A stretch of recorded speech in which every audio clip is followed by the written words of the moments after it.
संत रामपाल जी महाराज एक ऐसे महान संत जिन्होंने अपनी सतभक्ति, तत्व ज्ञान, करुणा और सेवा के बल पर समाज में नई मिसाल कायम की है।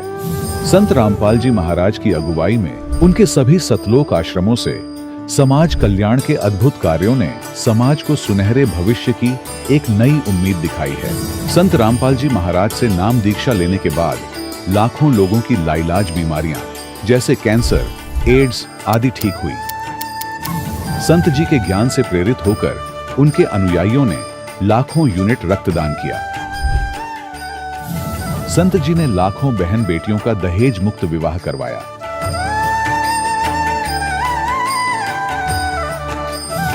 संत जी ने लाखों लोगों का नशा छुड़वाया, करोड़ों उजड़े परिवार बसे। संत जी के आश्रमों में समागम के दौरान निःशुल्क नेत्र चिकित्सा, दंत चिकित्सा प्रदान की जाती है। संत रामपाल जी महाराज द्वारा समय समय पर पर्यावरण संरक्षण के उद्देश्य से बड़े स्तर पर वृक्षारोपण किया जाता है। संत जी ने जरूरतमंदों को तत्काल राहत पहुंचाने के लिए एम्बुलेंस सेवा शुरू की। संत जी अपने अनुयायियों को देहदान के लिए प्रेरित करते हैं, जिससे मानवता की सेवा और चिकित्सा क्षेत्र में सुधार हो सके। संत रामपाल जी महाराज के सभी आश्रमों में हर रोज निःशुल्क भंडारा आयोजित किया जाता है, जहां हर वर्ग, हर जाति और हर धर्म के लोग एक साथ बैठकर भोजन करते हैं।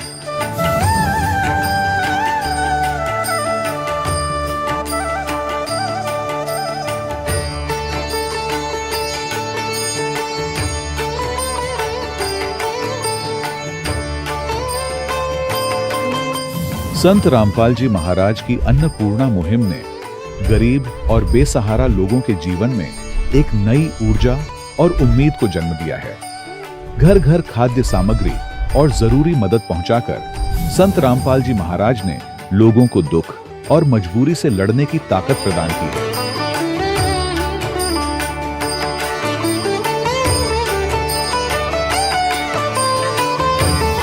संत रामपाल जी महाराज द्वारा गरीब लोगों के लिए घर बनवाने का अद्भुत कार्य एक ऐसी मिसाल कायम कर रहा है जो सदियों सदियों संत जी की उदारता और दया भावना के तौर पर जाना जाएगा।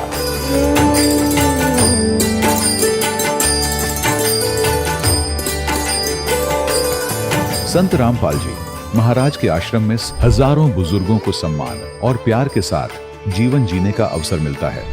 उनके खाने, रहने और स्वास्थ्य की पूरी जिम्मेदारी संत रामपाल जी महाराज उठाते हैं। अनाथ बच्चों के लिए संत रामपाल जी महाराज के सभी आश्रम किसी वरदान से कम नहीं। यहाँ उन्हें शिक्षा, संस्कार और भविष्य के लिए बेहतर अवसर प्रदान किए जाते हैं। चाहे बाढ़ हो, भूकंप या महामारी, संत रामपाल जी महाराज और उनके अनुयायी हमेशा ही जरूरतमंदों के लिए सबसे आगे खड़े रहते हैं। कोविड महामारी के दौरान संत रामपाल जी महाराज के आश्रमों से करोड़ों लोगों के लिए भोजन, दवाइयां और जीवन रक्षक सामग्रियां उपलब्ध कराई गई। चाहे गरीब की मदद हो या किसी शोषित और पीड़ित वर्ग के हक और सम्मान की लड़ाई, संत रामपाल जी महाराज ने हमेशा ही उनकी दबी आवाज को सरकारों तक पहुंचाया है और उन्हें उचित न्याय दिलवाने में अहम भूमिका अदा की है। समाज में आध्यात्मिक और सामाजिक मूल्यों के प्रति जागरूकता लाने में संत रामपाल जी महाराज हर कदम पर मानवता के सच्चे सेवक साबित हुए हैं। संत रामपाल जी महाराज का जीवन हमें सिखाता है कि सच्ची सेवा वही है जो निस्वार्थ भाव से की जाए। आइए हम भी इस महान सेवा के कार्य में इस महान संत से जुड़ें और संत रामपाल जी महाराज से नाम दीक्षा लेकर अपने जीवन को धन्य बनाएं।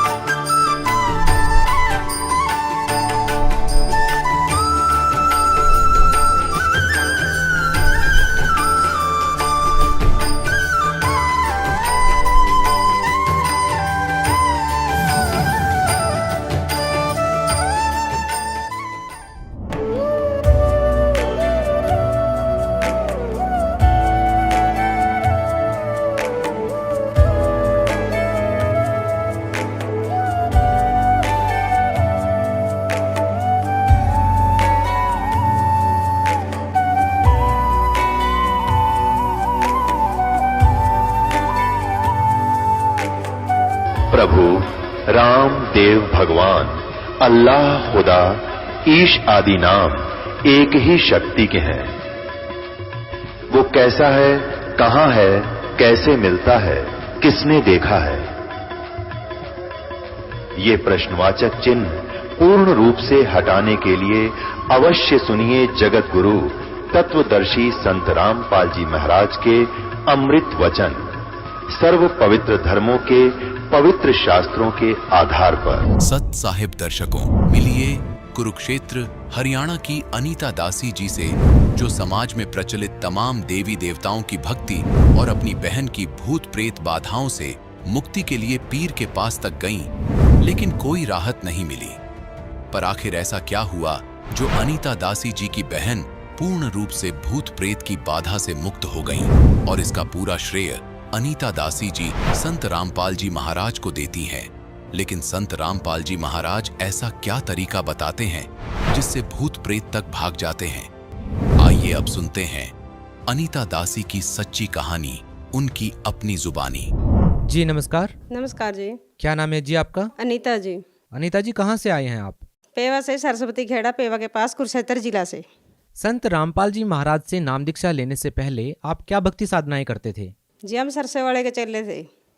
सरसेवाड़े की 11 साल भक्ति करी जी। जब आप 11 साल से डेरा सिरसा में भक्ति कर ही रहे थे, तो फिर संत रामपाल जी महाराज की शरण में क्यों आए, जबकि आप डेरा सिरसा में पहले से ही भक्ति कर रहे थे? भगत जी वहाँ पर भक्ति तो कर रहे थे, तो उस भक्ति से मानो कोई लाभ नहीं मिला। अन्य देवी देवताओं की भक्ति करे करते, 9 दिन नवरात्रे भी रखे जी, अखंड जोत भी जगाई, पर भी जो हमारे पति हैं ना, वो बहुत ज़्यादा बीमार हो गए। भगत जी बहुत ज़्यादा बीमार हो गए। उनकी हालत ऐसी होगी, यानी कि वो लैटरिन बाथरूम भी पैंट में ही कर देते थे चलते चलते। उनको इतना भी पता नहीं था। बहन जी, हम आपसे ये जानना चाहेंगे कि आप 11 साल से डेरा सिरसा में भक्ति कर रहे थे, उसके बाद आपने देवी देवताओं की भी भक्ति की, आपने व्रत भी रखे, आपने अन्य पूजाएं भी की, तो हम आपसे ये जानना चाहेंगे कि संत रामपाल जी महाराज जी से नाम दीक्षा लेने के बाद आपको कोई लाभ मिले? हाँ जी, सारी प्रॉब्लम सोल्व हुई जी। पहले हमारे पति जी ने, हम आश्रम लेकर गए, वहाँ से नाम लिया हमने दोनों ने। तो उसके बाद जी फिर हमने भक्ति करी, गुरु जी से प्रार्थना लगाई। 4 दिन के बाद जी वो खड़ा हो गया। 4 दिन के बाद उठा तो आप नशे में चल गया। इतनी इतनी गोली जी नशे की एक साथ खाजे करता, पानी तक नहीं पीवे था।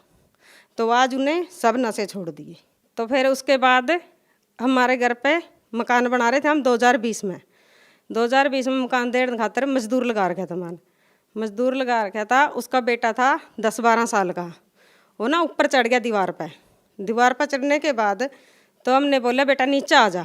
न्यू कह रहा नहीं आंटी, डैडी के साथ में दीवार तोड़ूंगा। उसका डैडी दूसरी दीवार पे था, वो बरांडे की दीवार पे था।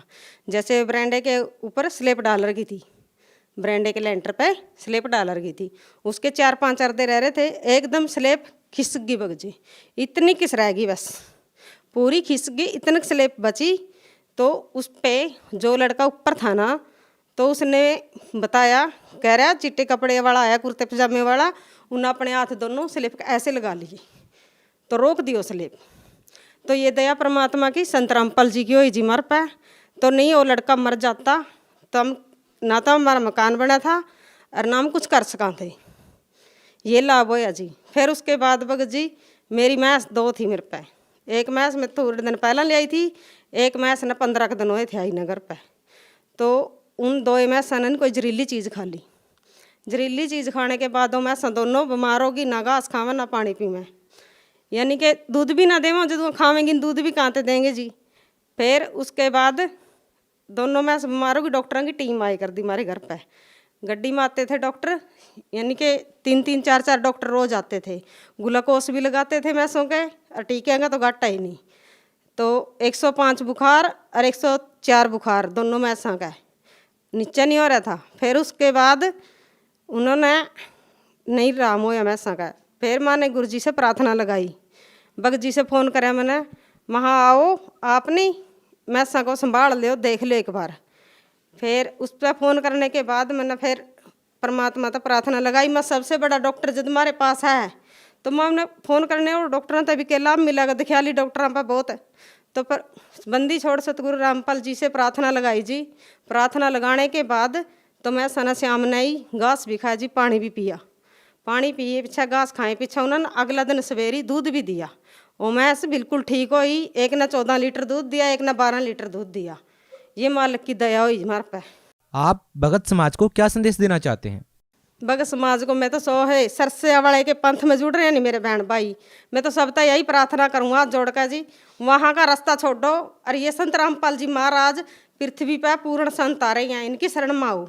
और सबसे जो मेरे भाई अपने सगे वो नहीं जुड़ रहे जी, मैं उनसे प्रार्थना करती हूँ, यहाँ आओ, नाम दीक्षा ले आओ, अपना किलान कराओ जी। जी धन्यवाद। सच्चाई। दर्शकों, अभी आपने सुने संत रामपाल जी महाराज से दीक्षा प्राप्त करके सुखी हुए भक्त के अनुभव।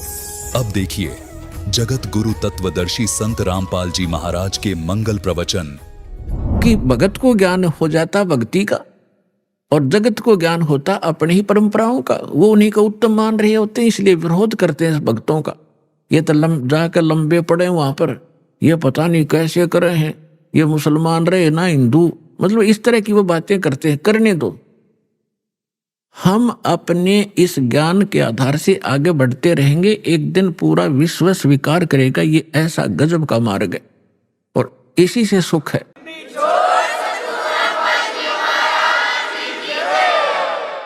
पुण्यात्माओं, ये भक्ति युग आ गया। अभी तक हमने बतेरी बकवाद कर ली। एक बार दास गोवा के अंदर गया हुआ था। गोवा एक स्टेट है समुद्र के किनारे।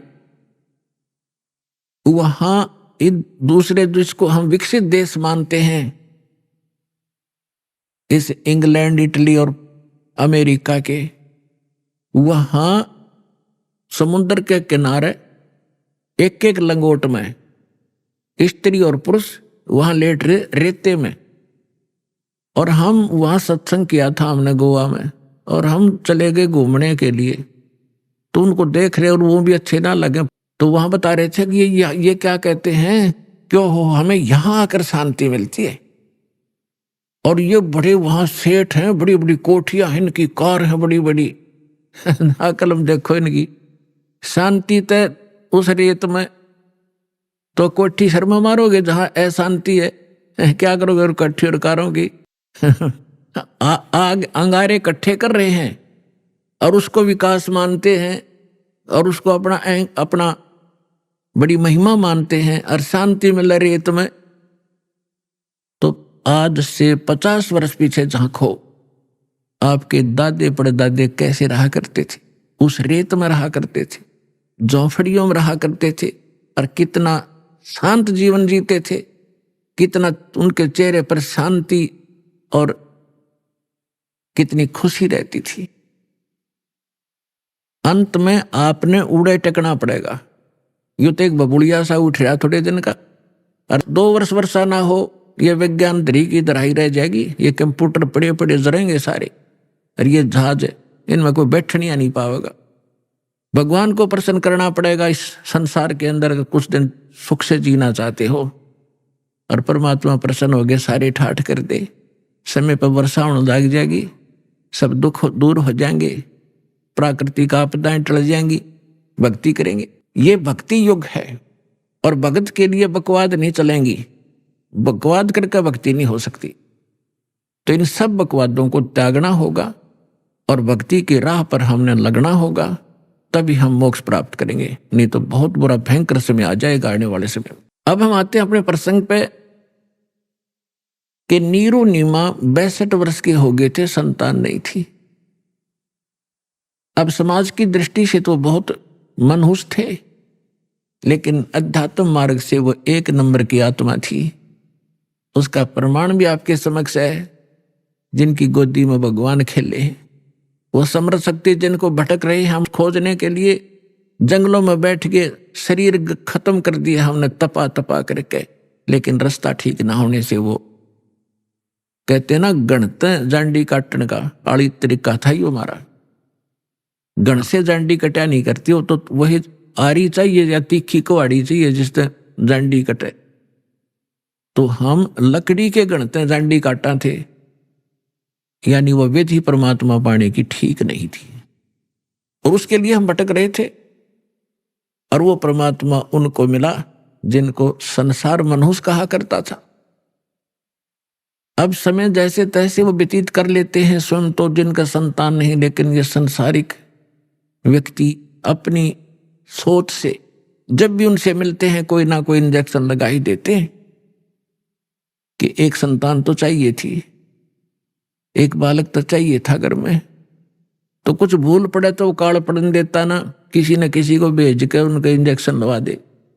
उस दिन भी, उससे पहले दिन उस नीमा का कोई रिलेटिव, कोई बहन आई थी और उसने भी सारी रात यह चर्चा रखी, हे भगवान देखिए बलका बिना तो घर सुनना सुनना लगे है, बच्चों बिना बता के जीवन है।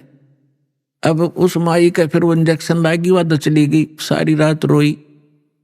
सुबह वो क्या करते थे, नीरू और नीमा का गंगा में स्नान कराना बंद कर दिया था, क्योंकि मुसलमानों को हिंदू गंगा में, गंगा घाट पर पड़ने नहीं देते थे। तो वो वहां स्नान ना करके लहर तारा तालाब में उसी गंगा के जल में प्रतिदिन स्नान करने जाया करते थे। उस दिन भी वो जा रहे थे। नीमा रो रही थी क्योंकि इंजेक्शन ताजे ताजे लगे थे और रो रही बुरी तरह आंसू डाल रही थी कि हे भगवान शंकर, आपके घर में क्या बच्चों की कमी होगी भगवान, अपनी दासी को एक खिलौना दे देते, जग में मेरा भी गुजारा हो जाता, मुंह ऊपर न उठा कर मैं भी चल सकती। यूं कह के बहुत बुरी तरह रो रही थी। नीरू ने कहा, नीमा यदि हमारे भाग्य में होता तो भगवान पहले ही दे देता, आप रो मत, रो रो के आंखें और खराब कर लेगी, बुढ़ापे में कोई हाथ पकड़ने वाला नहीं है और आंखें तेरी रो रो कर नष्ट हो जाएंगी, तो मेरी बात मान, तो रो मत, सब्र कर। तो जैसे तैसे वो अपने बतलाते हुए नहर तारा तालाब पर पहुंच गए। अष्टानंद वहां से जा चुका था। पहले नीमा ने स्नान किया, स्नान करके उस तालाब से बाहर आ गई। फिर नीरू स्नान करने के लिए प्रवेश किया। नीरू ने, अब नीमा ने फिर जो वस्त्र बांध कर वो स्नान किया था उसको धोने के लिए पुनः किनारे पर गई। पति नहा रहा था। से जून का महीना, गर्मी का मौसम था। तो नीमा ने क्या देखा कि एक कमल के फूल पर कोई वस्तु हिल रही है, पैर हिला रही। परमात्मा बालक शिशु रूप धारण करके और कमल के फूल पर विराजमान हुए और एक पैर को हिला रहे थे, एक पैर को हाथ में पकड़े हुए थे। नीमा ने सोचा, आइडिया सा लगाया कि कहीं सर्प ना हो। फिर ध्यान से देखा कि सर्प नहीं, ये तो बालक है। उसने अपने पति से कहा कि देखना जी, कमल के फूल पर बालक है, इसको उठाना जरा। अब नीरू नहा रहा था और उसने सोचा कि अब मेंटल होली, इसका मानसिक संतुलन बिगड़ गया इन बालकों की चिंता कर करके। अब इसने इसको जल में भी बालक दिखाई देने लगे। नाता नाता कहता है कि नीमा कुछ सब्र कर, कुछ संतोष कर, विश्वास कर भगवान पर। ये क्या रट लगा रखी है तेने बालक बालक वाली, तुझे अब जल में भी बच्चे दिखाई देने लगे, तू मान जा मेरी बात। नीमा फिर कहते, देखो जिसमें सच कह रही हूं। अब उसने एक विशेष कसक के साथ कहा, जिधर संकेत हाथ का करे थी उधर नजर गई स्नान करते करते नीरू की। उसे उससे थोड़ी दूरी पर था। उसने देखा सचमुच ही तो बालक है। कमल के फूल समेत तोड़कर अपनी पत्नी को थमा दिया। अपने आत्मा, जिस परमात्मा के लिए हम भटक रहे, जिसकी चर्चा करने से भी रोम रोम करना जाते हैं, और वो परमात्मा उस माई की गोदी में है, उसको कैसा सुख हुआ होगा, उसको कैसा महसूस हुआ होगा, उसका वर्णन किसी शब्दों में नहीं किया जा सकता।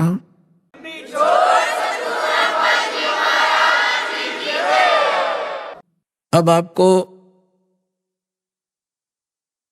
आदरणीय गरीबदास साहिब जी के द्वारा परमात्मा की महिमा की वाणी जो प्रकट हुई थी 12वें पंथ में, उसके आधार से आपको सुनाएंगे। जैसे तुलसीदास जी ने लाखों वर्ष पहले घटी घटना रामायण की, भगवान श्री राम और उनकी जो लीला थी, तो लगभग लाखों वर्षों के बाद उन्होंने दोबारा लिख दी चौपाइयों के माध्यम से, और बिल्कुल सत्य है, क्योंकि एक दिव्य दृष्टि प्रदान होती है भगवान की तरफ से प्राणी को।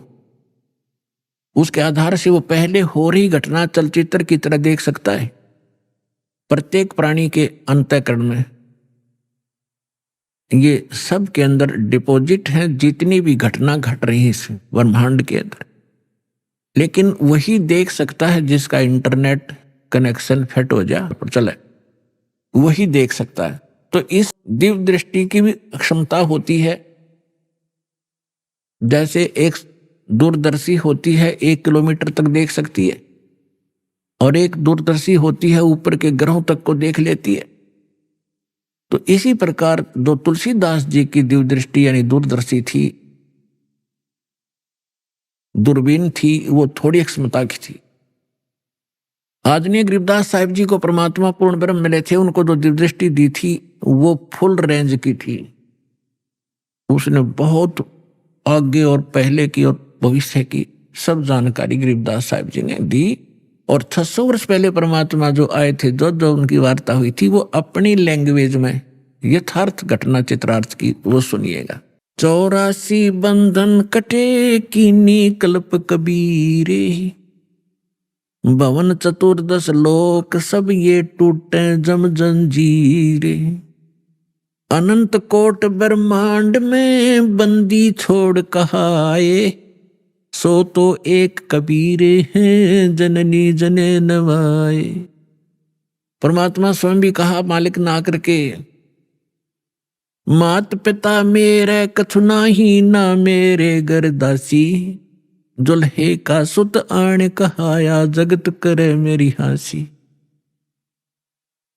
ना मेरा जन्म ना गर्भ बसेरा, मन बालक बन दिखलाया, काशी नगर जल कमल के ऊपर, तहां जुलाहे न पाया।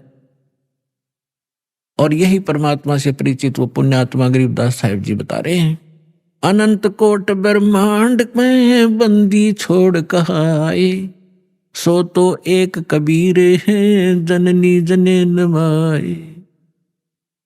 गरीबदास जी कहते हैं ये बंदी छोड़ है।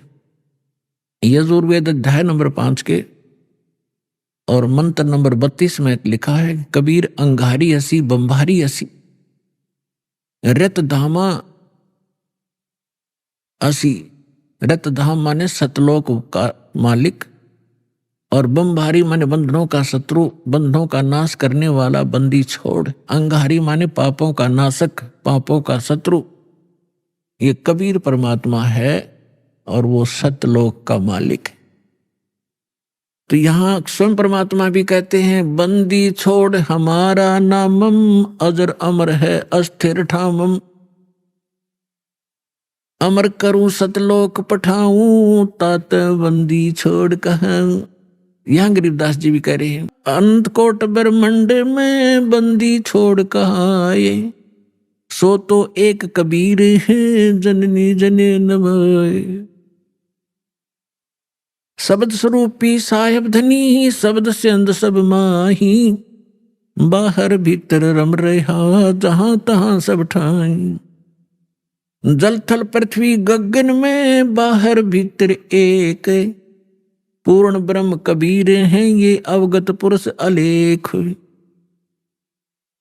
सेवक हो के उतरे इस पृथ्वी के माही, जीव उदाहरण जगत गुरु, बार बार बलि जाही।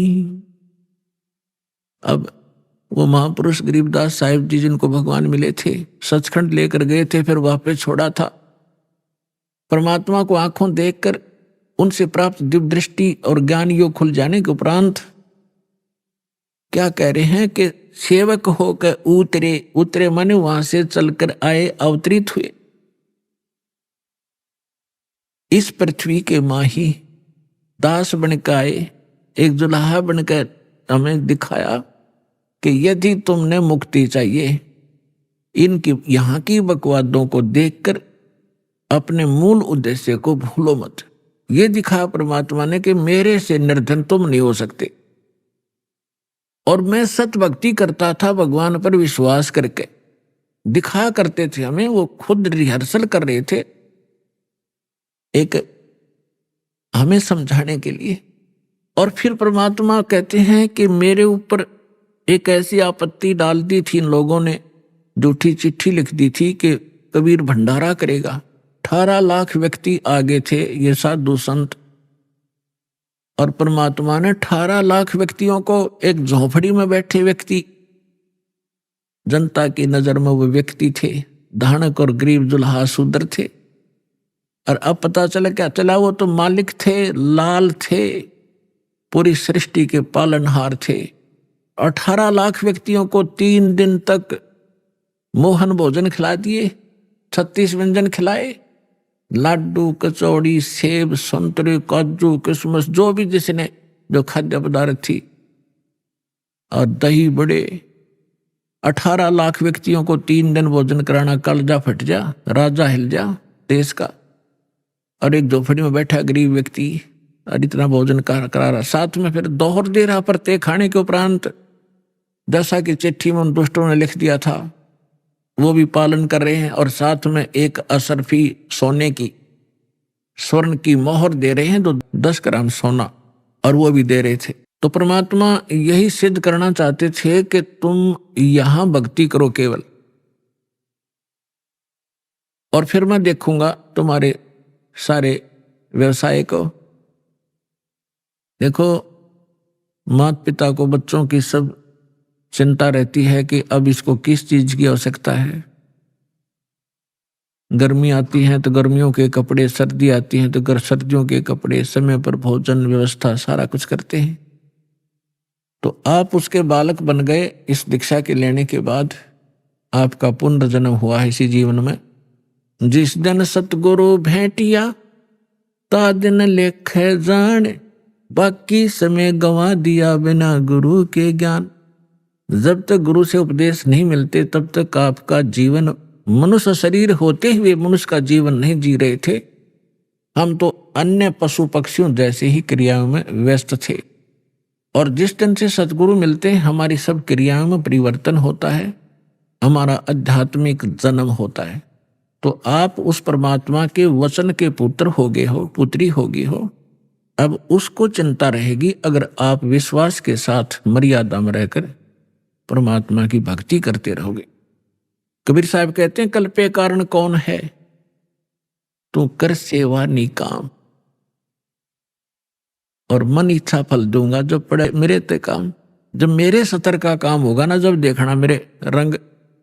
अपने आत्मा कितना धनी या कितना उच्च पोस्ट प्राप्त प्राणी हो, चाहे प्रधानमंत्री हो, उसका लड़का जा रहा है कि कार में एक्सीडेंट में मर गया, तो वो समर्थता के काम आई उसकी।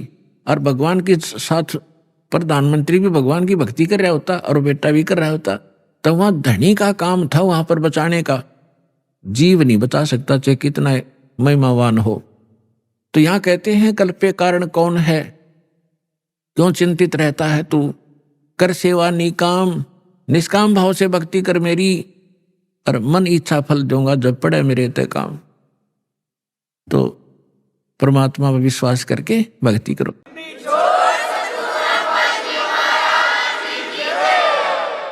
अब गरीबदास जी कह रहे हैं, सेवक होके उतरे, यानी दास बनकर आए भगवान इस पृथ्वी के माही। उद्देश्य क्या लेकर आए, जीव उदाहरण जगत गुरु, बार बार बलि जाऊं मैं।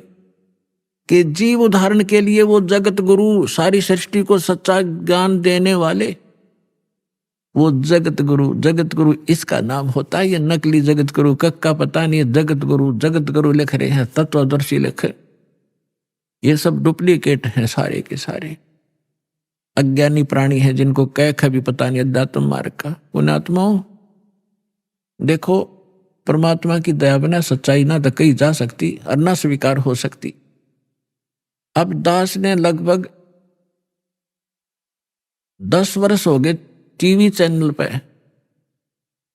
सबको ललकार दिया, सबको बता दिया तुम झूठे हो, तुम्हारा ज्ञान झूठा, तुम्हारा भगवान नकली और तुम्हारा ज्ञान गलत, तुम्हारी भक्ति गलत, और कोई नहीं चल सकता। एक शब्द कह के दिखा दो कोई एक संत एक दूसरे के प्रति हंगामा मचा दें, क्योंकि वो झूठे को झूठा कहेगा। और यहां परमात्मा के ज्ञान के आधार से कहा जा रहा है, हर कोई सब बोल नहीं रहे, बोल रहे तो उनकी दूनी विद पिट है।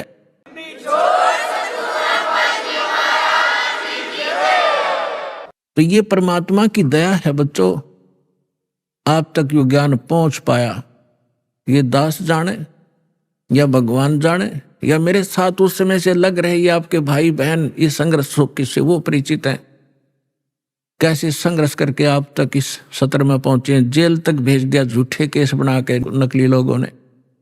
लेकिन परमात्मा कहते हैं जिसके साथ भगवान होता है, और सत्य को कुछ दिन दबाया जा सकता है, मिटाया नहीं जा सकता। आज देख रहे हो पूरा विश्व समझ गया कि सच्चाई क्या थी और किस प्रकार से आप तक ये ज्ञान पहुंचा पाए हैं। और अब इसको संभाल के रखना अब कर्तव्य है आपका, प्रत्येक भाई बहन का। सभी विश्व के आप प्राणी आपके भाई बहन हैं, सतलोक के रहने वाले हैं। असंग जन्म या धक्के खाते भटकते हो गए हैं, या ना सुखी हो सकते ना सुखी कभी हुए हैं। सबको बता दो, डंडोरा पीट दो कि मोक्ष होगा तो सतलोक आश्रम में है, नाम लो और अपना कल्याण कराओ।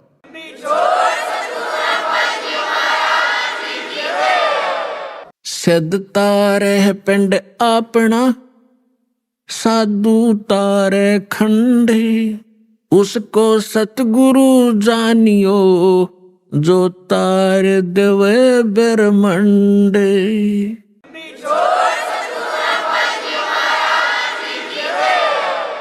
अब यहां परमात्मा के विषय में गरीबदास साहब जी कह रहे हैं, सेवक होकर उतरे दास बनकर कबीर दास। कबीर दास एकाधीन घूमा करते थे। हमें एक रिहर्सल बता गए कि यहाँ की फोकट महिमा ने देख कर फूलियो मत, ये तुम्हारी दुश्मन सिद्ध हो जाएगी इस भक्ति मार्ग में। और मेरे से कुछ छुपा नहीं आपने किस चीज की आवश्यकता है, आप पर क्या संकट आने वाला है, उसको कैसे टालूंगा, मालिक को सब पता है। जैसे ऑपरेशन थिएटर में जाने के बाद मरीज अपनी नहीं चलाना चाहिए, अपनी चलाओगा तो केस बिगाड़ेगा वो। तो आप आगे ऑपरेशन थिएटर में और जन्म मरण का रोग आपका कटेगा। तो इस समय मरीज ने नहीं अपनी चलानी चाहिए, डॉक्टर ने कर देना चाहिए जो वो करना चाहता है। और इस में थोड़ा बहुत कहीं कष्ट होता भी है तो आपके बहुत बड़े भयंकर रोग का नाश हो रहा है, इस करके इसमें विश्वास रखें।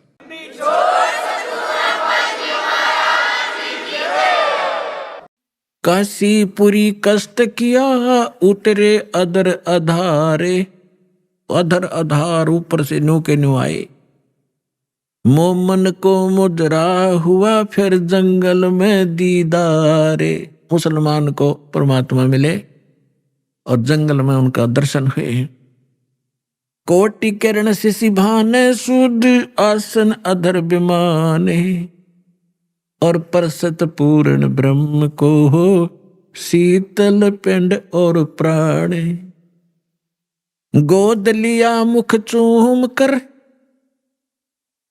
हेम रूप झलकनते, जगर मगर काया करे जैसे दमक पद्म अनंत। अपनी माँ की गोदी में जो परमात्मा आए, इतना सुंदर बालक कि तक देखा नहीं आज तक ऐसा कलर उनका। और माँ की ममता एक विशेष होती है बहन में। बच्चे के प्रति उसने गोद लिया, छाती कहलाया, फिर मुंह चुम्या, प्यार किया। और उनका इतना अच्छा सुंदर शरीर था। हेम रूप झलकंत, हिम माने बर्फ, और बर्फ जैसी सफेद कलर था उस परम पिता का। जैसे कभी कपड़ा लेना जाते थे दुकान पर, सफेद कपड़ा मांगते थे, वो कहता था दुकानदार के स्नो व्हाइट है ये। स्नो व्हाइट माने बर्फ जैसी सफेदी, सबसे अच्छी सफेदी बर्फ की होती है, बर्फ की। तो यहां हिम माने बर्फ होता है। तो गरीबदास जी कहते हेम रूप झलकंत, बर्फ जैसे व्हाइट कलर के परमात्मा का शरीर था। गोद लिया मुख चूम कर हेम रूप झलकंत, जगर मगर काया कर जैसे दमके पद्म अनंत। काशी उमटी गुल भया मोमन का घर घेरे। कोई कहे ब्रह्मा विष्णु है, कोई कहे इंद्र कुबेर। बच्चे को देखने के लिए आए। पहले तो नीरू को डर था कि यदि हम इस बच्चे को घर ले जाएंगे, अपनी पत्नी से कह दिया था इसको यहीं छोड़ दे, इसी में हमारी खैर है। क्योंकि पहले तो हम मुसलमान बना दिए जबरदस्ती, हिंदुओं से लिंक रहा नहीं, मुसलमानों से साथ नहीं। और अब ये पूछेंगे बच्चा कहाँ मिला, हम सच्ची बताएंगे कमल के फूल पर, और कोई कहेगा झूठ बोलते कमल के फूल पर बालक हो ही नहीं सकता। तो ये हमसे बच्चा भी छीनेंगे और हमें यहाँ से नगरी से निकाला भी कर देंगे।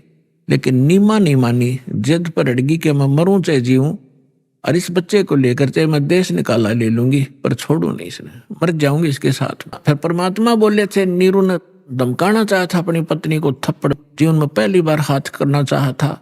परमात्मा बोले गोदी में कि नीरू हमें घर ले चलो, तुम्हें कोई कुछ नहीं कहेगा।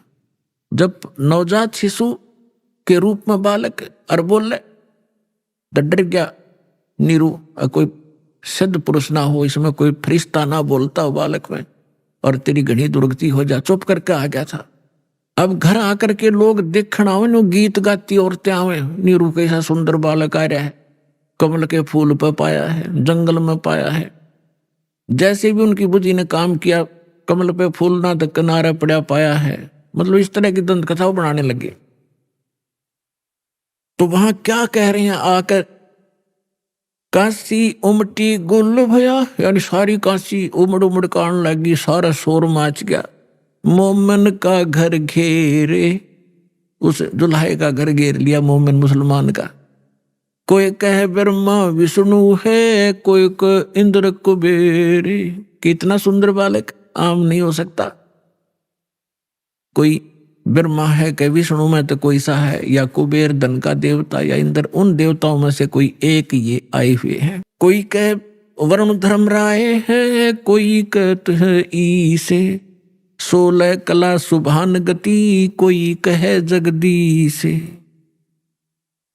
कोई कहे चल ईश्वर नहीं, कोई किन्नर कहलाए, कोई कहे गण ईश का, जो जो मात रिसाए। अब निम्मा बालक में नाम धरे, कोई कहे तो भूत प्रेत से, कोई का भगवान कैसा दिखा है। निम्मा जो जो उनसे झीकती है, नाराज होती है, तो मेरे बच्चे का टोक लाओगे, नजर लगाओगे, पता नहीं क्या क्या कह रहे हो। भक्ति मुक्ति ले उतरे ये मेटन तीनों ताप। होए होए, भक्ति और मुक्ति यथार्थ लेकर उतरे दाता, और मेटन तीनों ताप, तीनों ताप का नाश करने वाले भगवान आए। तुम कौन राम का जपते जापम, तात कटे ना तीनों तापम। तुम किन भगवानों की भक्ति कर रहे हो जिससे तुम्हारे 3 ताप का नाश नहीं हो सकता। तो वो परमात्मा आए, भक्ति मुक्ति ले उतरे, और मेटन तीनों ताप। और एक मुसलमान का डेरा करा, दुल्हे का घर डेरा किया, और उसको कहे कबीरा बाप। अपना आत्मा परमात्मा ने कहा है, सो हम शब्द हम जग में ल्याए, सार शब्द हमने गुप्त छुपाए। ये मंत्र सो हम नाम जो कोई देता है उसका अधिकारी नहीं है वो, इस दास के अतिरिक्त। और फिर उसके साथ अकेला सो हम काम नहीं करेगा। अब ये तो नकली ऐसे थे जैसे कोई कार गाड़ी है, कार कोई स्टीयरिंग ले रहा है, उसका स्टीयरिंग, और किसी ने पहिया निकाल रखा है, उसको घुमा रहा है कि या कार आगे हट जाओ, है कोई स्टीयर बच्चों की तरह घुमाए फिरते हैं। ये सारे मिलाकर ही कार बनती है, राम नाम की गाड़ी। अब ये सभी मंत्र मिलकर के यथार्थ गाड़ी होगी, तब ये चलेगी, इसका वास्तविक लाभ मिलेगा जब सारे पुर्जे फटोंगे।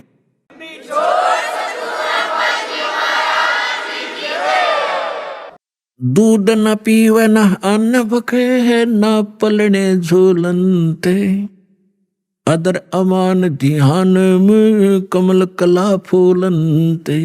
परमात्मा ने 25 दिन तक ना कुछ खाया ना पिया।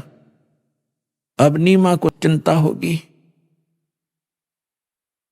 कि हे परमात्मा, रोने लगी बुरी तरह कि बच्चा कुछ खा नहीं रहा तो कभी भी शरीर छोड़ सकता है।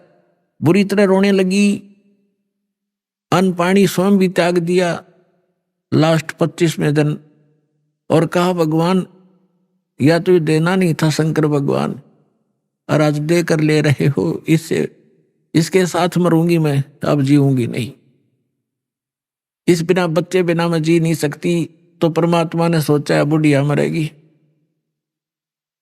उसी समय शंकर भगवान को प्रेरणा की शिव मंडल में उसके लोक से एकदम वो सतर्क हुआ, क्या को मुझे कौन पुकार रहा है। जाग कर देखा एक माई रो रही है, एक साधु रूप बना के।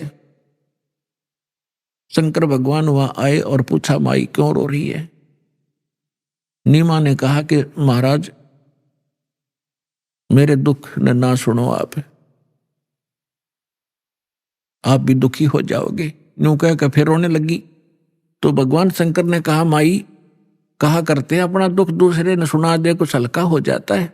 मेरे लायक कुछ होगा तो मैं कुछ तेरे को भली बात बताऊंगा, तू बता क्या बात है। तो भगवान शंकर से नीमा ने बताया कि हमारा संतान नहीं थी बाबा जी, और एक दिन हृदय से पुकारा था अपने भगवान शंकर को, एक कमल के फूल पर लाल दिया मुझे, और ये लड़का 25 दिन का हो गया, ना कुछ खाता ना पीता। तो उसने कहा मुझे दिखा तेरा बालक। नीमा लाई बच्चे ने उठा कर पालने मत है, और सोचा बाबा जी के चरणों में डाल दूं, इसकी जीवन दान दे दे। यू जो ही चरणों में रखना चाहा, बच्चा न्यू का न्यू उठ गया ऊपर, और भगवान शंकर के सिर के सतर में हवा में डट गए बच्चे परमात्मा। अब नीमा नो सोच रही थी कि इस बाबा जी में करामात है या मेरा बेटा उड़ा दिया हुआ। मैं तो गरीबदास कहते हैं, जगत का पेखना पेखा, धनी का नाम ना लेखा। जो सब कुछ करने वाला उसका जिक्र भी नहीं तुम्हारे पास, फलाने ने कर दिया, धकड़े ने कर दिया, ऐसे तुम अटपट कर रहे थे। अब भगवान शंकर ने सोचा ये कोई सिद्ध पुरुष है, कोई सिद्धि युक्त है। उन्होंने ऐसे हाथ किया गोदी में लेने के लिए, परमात्मा उनकी गोदी में आ गए, और आपस में दोनों की 7 बार चर्चा हुई। अभी आपने सुने संत रामपाल जी महाराज के मंगल प्रवचन। आइए अब सुनते हैं संत रामपाल जी महाराज से नाम दीक्षा लेकर सतभक्ति करके अद्भुत लाभ प्राप्त करने वाले अनुयायी के विचार। दर्शकों, तत्व ज्ञान एक ऐसा मुकाम है जिस तक पहुंचने के लिए अनेक प्रकार की शंकाओं से युक्त सीढ़ियों को पार करना आवश्यक है। ऐसे में प्रमाण ही व्यक्ति को आगे बढ़ने के लिए विशेष सहारा देते हैं। जुगल जी के लिए भी तत्व ज्ञान तक पहुंचने में सीढ़ियों का काम किया ज्ञान गंगा नामक पुस्तक के ज्ञान भरे पृष्ठों ने। ये पुस्तक उनके लिए चमत्कारिक साबित हुई, जिसमें सदग्रंथों पर आधारित प्रमाणित तत्व ज्ञान है। दरअसल जुगल जी भोपाल मध्य प्रदेश के रहने वाले व्यक्ति हैं। वो अपने जीवन काल में बहुत दुखी रहे हैं। वो अपने हृदय रोग से पीड़ित थे। घर में आर्थिक तंगी थी, भूत बाधा थी तथा ग्रह क्लेश भी रहता था। पर जिस दिन से इन्हें ज्ञान गंगा पुस्तक मिली है, तब से मानो इनकी जिंदगी नए मुकाम पर पहुंच गई हो। तत्वदर्शी संत रामपाल जी महाराज जी द्वारा लिखित उस पुस्तक में इन्होंने चौंका देने वाले रहस्यों का खुलासा पढ़ा। उस अनमोल ज्ञान को समझ इन्होंने संत रामपाल जी महाराज जी से नाम दीक्षा ली तथा आज ये वो सुख प्राप्त कर रहे हैं जो ये अपनी जिंदगी में प्राप्त करना चाहते थे। संत जी की शरण में आने से जुगल जी का हृदय रोग बिना इलाज के ठीक हुआ, घर की भूत बाधा दूर हुई, आर्थिक स्थिति सुधर गई तथा एक भयंकर रोड एक्सीडेंट में जीवन रक्षा भी हुई है। अब सुनिए जुगल जी की सत्य घटना पर आधारित जीवन कहानी उन्हीं की जुबानी। नमस्कार सर। सर साहिब सर। सर क्या नाम है आपका? Sir Jugaldas Lavanshi sir. Sir कहाँ से आए हैं आप? सर ग्राम बिजावन कला, तहसील बैरज से, जिला भोपाल मध्य प्रदेश से आया हूँ सर मैं। सर संत रामपाल जी महाराज से नाम दीक्षा आपने कब ली? सर संत रामपाल जी महाराज की शरण में सर मैं 23 मार्च सन 2017 में आया सर। सर संत रामपाल जी महाराज से नाम दीक्षा लेने से पहले आप क्या भक्ति साधनाएं करते थे? सर संत रामपाल जी महाराज की शरण में आने का ये रहा सर, मैं पहले सन 2011 में सर आसाराम बापू जी की शरण में गया था सर। मेरा भैया थे सर, बड़े भैया, उन्होंने आसाराम बापू जी से दीक्षा ले रखी थी सर। उन्होंने बोला ये ब्रह्म गुरु है, इनसे नाम दीक्षा ले ले, तेरे सब रोग दूर हो जाएंगे और मोक्ष होगा, शांति मिलेगी, नाम दीक्षा ले ले। तो सर उनके बड़े भैया के कहने पे सर मैंने सन 2011 में आसाराम बापू जी से नाम दीक्षा लिया सर। उसके बाद सर आसाराम बापू जी से नाम दीक्षा लेने के बाद सर मेरे को हार्ट अटैक की बीमारी थी सर। सांस लेने छोड़ने में सर दर्द होता था सर सीने में। तो सर मुझे आशा थी कि सर शायद यहाँ से मेरा ये दुख दूर हो जाए सर। और सर आर्थिक स्थिति भी ठीक नहीं थी सर। तो सर उन आसाराम बापू जी की शरण में जाने के बाद सर मैं सन 2011 से 2016 तक रहा सर। लेकिन सर मेरी ना आर्थिक स्थिति ठीक रही, ना घर में अशांति बनी रहती है, ना वो दूर हुई सर। और ना सर मेरा हृदय का रोग जो था सर, हार्ट अटैक जैसा आता था सर, झटका लगता था, मतलब सांस ना लेने की बनती थी ना छोड़ने की बनती थी, एकदम जैसे कि मतलब मरी जाए इंसान, ऐसा झटका लगता था सर। तो आसाराम बापू जी की शरण में जाने के बाद सर वहाँ से मुझे इसमें से कोई लाभ नहीं हुआ है सर। तो सर सन 2016 के बाद में सर हमारे सर मौसा जी हैं सर, उनके यहाँ मैं एक दिन गया सर। मौसा जी के यहाँ कभी कभी जाते रहते थे। तो मौसा जी संत रामपाल जी महाराज की शरण में पहले से थे। तो सर उनके यहाँ मैं गया एक दिन। तो सर वहाँ मैंने देखा सर शाम को सत्संग चल रहा था सर, और वो ऐसे सर आड़ा होके ऐसा कुछ प्रणाम करते थे। तो मैंने पूछा सर मौसा जी आप ये क्या करते हो? तो उनने बोला है संत रामपाल जी महाराज है, इनसे हमने नाम दीक्षा ले रखी है, इनको दंडवत प्रणाम करना पड़ता है, साक्षात परमेश्वर हैं। तो मैंने कहा ये टीवी पे आप कैसे क्या देखते हो, ये क्या बताते हैं ऐसे पन्ने खोल खोल के? तो सर मेरे को ऐसा होता था कि ऐसे ही क्यों ऐसे टाइम वेस्ट कर रहे हो आप। तो उन्होंने कहा कि ये पूर्ण गुरु है, इनसे नाम लेने मात्र से बहुत लाभ होता है, तू इस ज्ञान को समझ और इनकी शरण में आ जा, अगर तेरे भी जो दुख कष्ट होंगे वो भी दूर हो जाएंगे। तो मैंने कहा मैंने आसाराम बापू जी की शरण ले रखी। बोले तू एक बार संत रामपाल जी महाराज का ज्ञान भी समझ के देख। तो सर उन्होंने मुझे, मैंने कहा ठीक है देख लूँगा, टाइम मिलेगा। तो सर मुझे ऐसा इंटरेस्ट नहीं था सर, पहले वो फिल्मी टाइप का सर, सब वो सीरियल वगैरह ये देखता था, फिल्म वगैरह, तो इस चीज़ों में इंटरेस्ट नहीं रखता था सर। तो उन्होंने सर मुझे एक बुक दी सर, ज्ञान गंगा करके एक पुस्तक थी सर। तो उन्होंने कहा कि इस पुस्तक को पढ़ना, इस पुस्तक को पढ़ने के बाद इसमें बताना तुझे क्या समझ आया, और इसमें कुछ अगर गलत हो कि ये मुझे गलत लग रहा है तो बताना हमें, क्योंकि हमारे गुरुजी संत रामपाल जी महाराज सभी वेद शास्त्रों से प्रमाणित ज्ञान बताते हैं। तो पुस्तक लेके गया सर मैं, ज्ञान गंगा। तो सर उसको मैंने एक दिन टाइम मिला, मैंने कहा यार पुस्तक पढ़ते हैं, धार्मिक ज्ञान गंगा दी थी, आखिर देखते तो है उसमें कैसा क्या है। सर उसको खोला मैंने, उसकी पृष्ठभूमि देखी सर मैंने।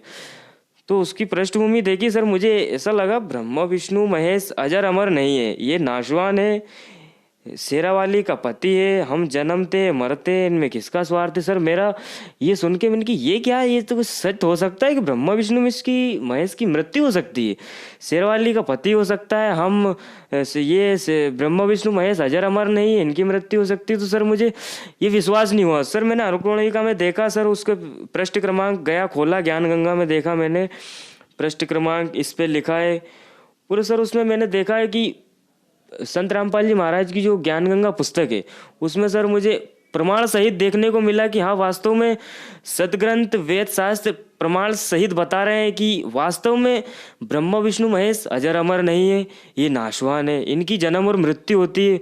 तो सर मुझे ऐसा लगा कि ये तो वास्तव में सही है, ये तो सभी वेद शास्त्रों से प्रमाणित ज्ञान बता रहे हैं, और उसका प्रूफ भी दे रहे हैं कि गीता अध्याय नंबर श्लोक सहित इसमें ये लिखा है। तो सर उसको हमने देखा कि ये तो मतलब वेदों से शास्त्रों से प्रमाणित ज्ञान बताया है। तो उससे हमें ज्ञान हुआ कि वास्तव में ये तो सत्य ज्ञान है। आज तक हम कहाँ भ्रमित हो रहे थे, भटक रहे थे। तो सर मैंने मौसा जी से कहा कि हम नाम दीक्षा ले सकते हैं संत रामपाल जी महाराज से। तो उन्होंने कहा क्यों नहीं, आपको ज्ञान समझ में आए, आपकी इच्छा है नाम लेने की, तो आप बिल्कुल संत रामपाल जी महाराज की शरण में आके नाम दीक्षा ले सकते हैं। फिर उन्होंने वहाँ गांधीग्राम आश्रम पर ले गए वो संत रामपाल जी महाराज से। सर हमने संत रामपाल जी महाराज से नाम दीक्षा लिया सर। सर आपने बताया कि आपको हार्ट की बीमारी थी, 7 साल तक आप इस बीमारी से जूझते रहे, मात्र इतनी सी छोटी उम्र में आपको हार्ट की बीमारी हो गई। आप आसाराम जी के पास गए लेकिन वहां से आपको कोई लाभ नहीं मिला। फिर संत रामपाल जी महाराज के किसी शिष्य के कहने पर आपने संत रामपाल जी महाराज से नाम दीक्षा ली। तो क्या संत रामपाल जी महाराज से नाम दीक्षा लेने के बाद आपकी जो बीमारियां थी वो ठीक हुई, और क्या कोई लाभ भी प्राप्त हुए आपको संत रामपाल जी महाराज से नाम दीक्षा लेने के बाद? सर संत रामपाल जी महाराज की शरण में ना आने से पहले से सर मुझे एक बीमारी थी हार्ट अटैक की, जो सर सांस लेने में दिक्कत होती थी सर। कोई भी काम करता रहता था तो सर अचानक हार्ट अटैक आ जाता था तो सर वहीं सांस थम जाती थी, सांस लेने की बनती थी ना छोड़ने की बनती थी। संत रामपाल जी महाराज की शरण में आने से पहले मैंने जांच भी करवाया था कि, और आसपास अस्पतालों में भी दिखवाया था। मम्मी देवी देवताओं के पास, इनके पास भी लेके जाती थी। वो बोलते थे ये पूजा कर देना, वो कर देना, इससे ठीक हो जाएगा। तो वहाँ से भी ठीक नहीं हुआ सर। तो सर 1-2 बार अस्पताल में भी बताया सर, उन्होंने टेबलेट दी सर, 15-15 20-20 दिन का सर कोर्स दिया उन्होंने, वो भी किया सर। कुछ दिन 15 दिन का कोर्स रहते थे तो सर 2 दिन आराम रहता था सर मुझे बस। उसके बाद कोर्स ख़त्म हुआ। वैसे सर दिन में 3-4 बार वो मुझे अटैक टाइप का आता रहता था सर। तो गोली दवाइयों से मुझे कोई लाभ नहीं हुआ सर। तो डॉक्टर ने सर पूरी छाती का एक्सरा किया तो उन्होंने कहा सर आपके हृदय के गठन टाइप की बनी हुई है, आपका ऑपरेशन करके उसको सर निकालना पड़ेगा। मैंने एक्सरा करवाया था, उसकी रिपोर्ट और एक्सरा है सर। ये पूरे एक्सरे रखे छाती के, उन्होंने 2-3-4 एक्सरे करे, बताया कि आपके यहाँ दिक्कत है, इसको ऑपरेशन करके निकालना पड़ेगा। तो सर उन्होंने कोर्स दिया था कि आप ये कोर्स खाइए 15 दिन तक, अगर आपको ये कोर्स खाने के बाद आपको आना है, आपका ऑपरेशन किया जाएगा और आपकी ये बीमारी तभी ठीक हो पाएगी। तो सर वो कोर्स तो मैंने ले लिया सर वहाँ से, और उसकी कुछ जो टेबलेट थी सर वो लेता भी रहता था मैं। जब भी अटैक आता था तो मैं परमात्मा संत रामपाल जी महाराज से प्रार्थना करता था, तो ऑपरेशन भी नहीं हुआ सर। और संत रामपाल जी महाराज की दया से प्रार्थना की मैंने संत रामपाल जी महाराज से, और ये बीमारी सर इससे संत रामपाल जी महाराज की शरण में आने से इससे छुटकारा मिला सर, और आज मैं स्वस्थ हूँ सर। और सर मेरे को पढ़ाई में भी बिल्कुल भी मन नहीं लगता था सर। पढ़ाई में पढ़ता था तो ध्यान कहीं और रहता था, और बिल्कुल पढ़ाई में मन नहीं लगता था। मतलब स्कूल जाता था तो भी आया और अपना वही दोस्तों के साथ इधर उधर निकल जाता था, पढ़ाई में मन लगता ही नहीं था सर। संत रामपाल जी महाराज की शरण में आने से पढ़ाई में सर अच्छा मन लगने लगा। और सर जब 10th क्लास की बोर्ड परीक्षा पास आने लगी तो सर मैंने संत रामपाल जी महाराज से प्रार्थना करी, दाता मैं तो आर्थिक स्थिति मेरी घर की ठीक नहीं है सर, तो परमात्मा मैं तो कोचिंग भी नहीं लगा सकता हूँ, जितना होगा परमात्मा मैं तो घर पे ही पढ़ूंगा दाता, और आप ही इस बोर्ड परीक्षा में इस दास को सफलता दिलाना। और जैसे सर मैंने एग्ज़ाम दिया, एग्ज़ाम देने जाता था मैं संत रामपाल जी महाराज को प्रणाम करके जाता था, दाता आप ही दया रखना। तो सर जैसे मेरे बोर्ड के एग्ज़ाम ख़त्म हुए तो सर जैसे रिज़ल्ट आया तो उसमें मैंने देखा तो सर मेरे 71.2% थे सर। और उसके पहले जब संत रामपाल जी महाराज शरण नहीं लिया तो सर मेरे 40-50 यही % आता था सर। और संत रामपाल जी महाराज की शरण में आने के बाद सर वो मेरा रिजल्ट इतना अच्छा आया, दोस्त लोग बोलने लगे कि आखिर ये हुआ कैसे, तू ना कोचिंग गया ना घर पे अच्छे से पढ़ता था, तेरे इतने % कैसे बन गए। हम तो कोचिंग जाते थे, हमारा तो 40-50 पे हम अटक गए, हम कोचिंग जाकर भी हम इतना नहीं कर पाए, इतना तूने बिना कोचिंग से कर लिया। मैंने परमात्मा संत रामपाल जी महाराज का धन्यवाद किया दिल से। संत रामपाल जी महाराज की शरण में आने के बाद सर एक दिन मैं बाइक से सर को छोड़ने जा रहा था, बारिश का टाइम था थोड़ा, तो बारिश हो रही थी, धीरे धीरे गाड़ी ऐसी रोड पे थोड़ी फिसल के चल रही थी। तो मैं उनको छोड़ने जा रहा हूँ, गाड़ी में चला रहा था, पीछे वो बैठे थे। तो गाड़ी में जैसे वहाँ से लेके गया, उन्हें लेके जाने के बाद गाड़ी मैंने 4 किलोमीटर चलाई। 4 किलोमीटर चलाने के बाद सर मुझे खुद नहीं पता है कि 4 किलोमीटर चलाने के बाद गाड़ी मेरी कौन लेके गया चला के, कैसे चली गाड़ी, मुझे कोई अनुभव नहीं। संत रामपाल जी महाराज से ऐसा अनुभव हुआ था कि बेटा तू बस नियम में रहना और अपना जो मैंने नाम दिया है उसका सुमरन करते रहना। तो मैं उनको लेके गया सर आगे 5 किलोमीटर गाड़ी चलने के बाद। उसके आगे 5 किलोमीटर गाड़ी कैसे गई ना तो सर मैंने उसे देखा, ना मुझे पता कि कैसे चला के ले गए, कौन चला के ले गया गाड़ी। सर एक्सीडेंट ऐसा हुआ सर कि सामने वाला तेज स्पीड में आ रहा था। सर बारिश का टाइम था, जो मेरे पीछे वाला था उसने बताया, मुझे तो सर याददाश्त थी मेरी, क्या पता कहाँ चली गई थी। तो उन्होंने बताया कि सामने वाला तेज स्पीड में आ रहा हो, उसने गाड़ी अपनी गाड़ी में ठोक दी। तो सर उसका यहाँ से सिर मतलब 12 टाँके आए थे, इतना तेज उसका, तुरंत उसे भोपाल रेफर किया था। जो पीछे बैठा था मेरे, और मैं बाइक चला रहा था, मुझे सिर्फ बेहोश हुआ और मुझे ना एक्सीडेंट का दृश्य दिखाई दिया, ना कैसे एक्सीडेंट हुआ वो दृश्य दिखाई दिया, और ना कोई मुझे चोट आई। बस हल्का सा थोड़ा सा स्क्रैच आया था यहाँ पर। तो मैं अस्पताल में आया, अस्पताल में आके मुझे होश आया। संत रामपाल जी महाराज की दया से मुझे ना कोई चोट आई, और जो मेरे पीछे बैठा था उसको काफ़ी चोट आई, उसको भोपाल रेफ़र किया गया, और मुझे कोई चोट नहीं आई। संत रामपाल जी महाराज की दया से मैं बिल्कुल ठीक हूँ। घर में सर लड़ाई झगड़े क्लेश रहता था सर, शांति नहीं रहती थी सर, आपस में भाई लड़ गए, मम्मी ये वो लड़ते रहते थे सर। तो संत रामपाल जी महाराज की शरण में आने के बाद सर आर्थिक स्थिति भी घर की ठीक हो गई सर। और सर संत रामपाल जी महाराज की शरण में आने के बाद आर्थिक स्थिति तो ठीक हो ही गई सर। और सर घर में सर ये भूत प्रेत की ये साया रहता था। मम्मी बोलती थी कि आज मुसानी पूजा करना है, आज उस देवता के यहाँ जाना है, आज उस देवता के यहाँ जाना है। तो वो मतलब हफ्ते में 2-3-4 बार वो किसी पंडा पंडी को मतलब बुला के लाती रहती थी कि अपने घर में किसी ने करतब करवा रखा है, या फिर मेलानी यो भी अपने घर में चक्कर है, इसलिए सुख शांति नहीं आती है।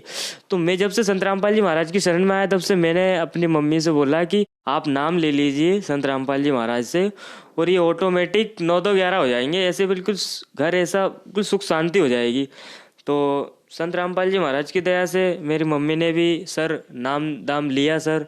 और तब से सर मम्मी भी पहले बहुत बीमार रहती थी सर, महीने में 1-2 बार सर उनको अस्पताल ले जाते रहते थे, बोतल वगैरह, कमजोरी थी शरीर में उन्हें काफ़ी।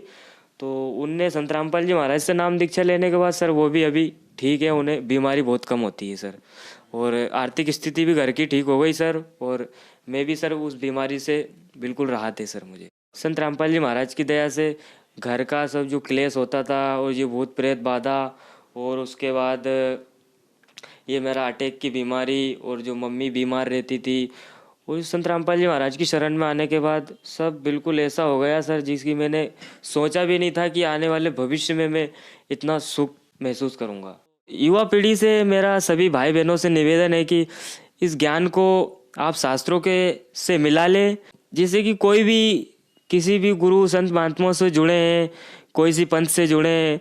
लेकिन मैं भी पहले 1-2 पंथ में रहा हूँ, आसाराम बापू जी के पंथ से रहा हूँ।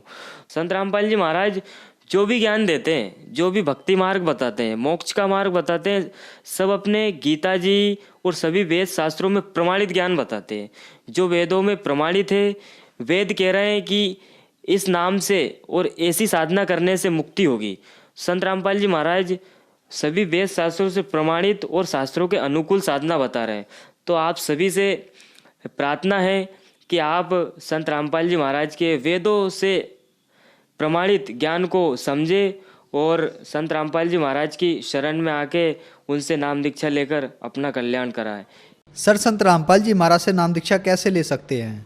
सर संत रामपाल जी महाराज से नाम दीक्षा लेना तो सर वैसे कोई कठिन नहीं है। ये सबके घर में आजकल टीवी तो होती है, टीवी मोबाइल।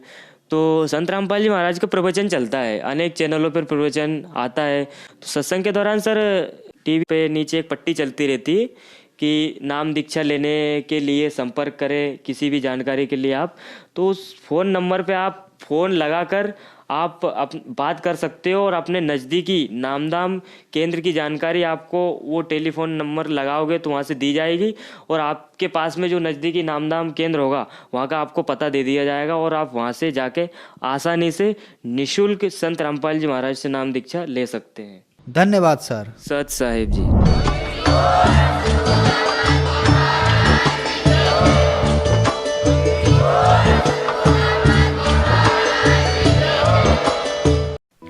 आप सुन रहे थे जगत गुरु तत्वदर्शी संत रामपाल जी महाराज के मंगल प्रवचन। अधिक जानकारी के लिए संपर्क करें।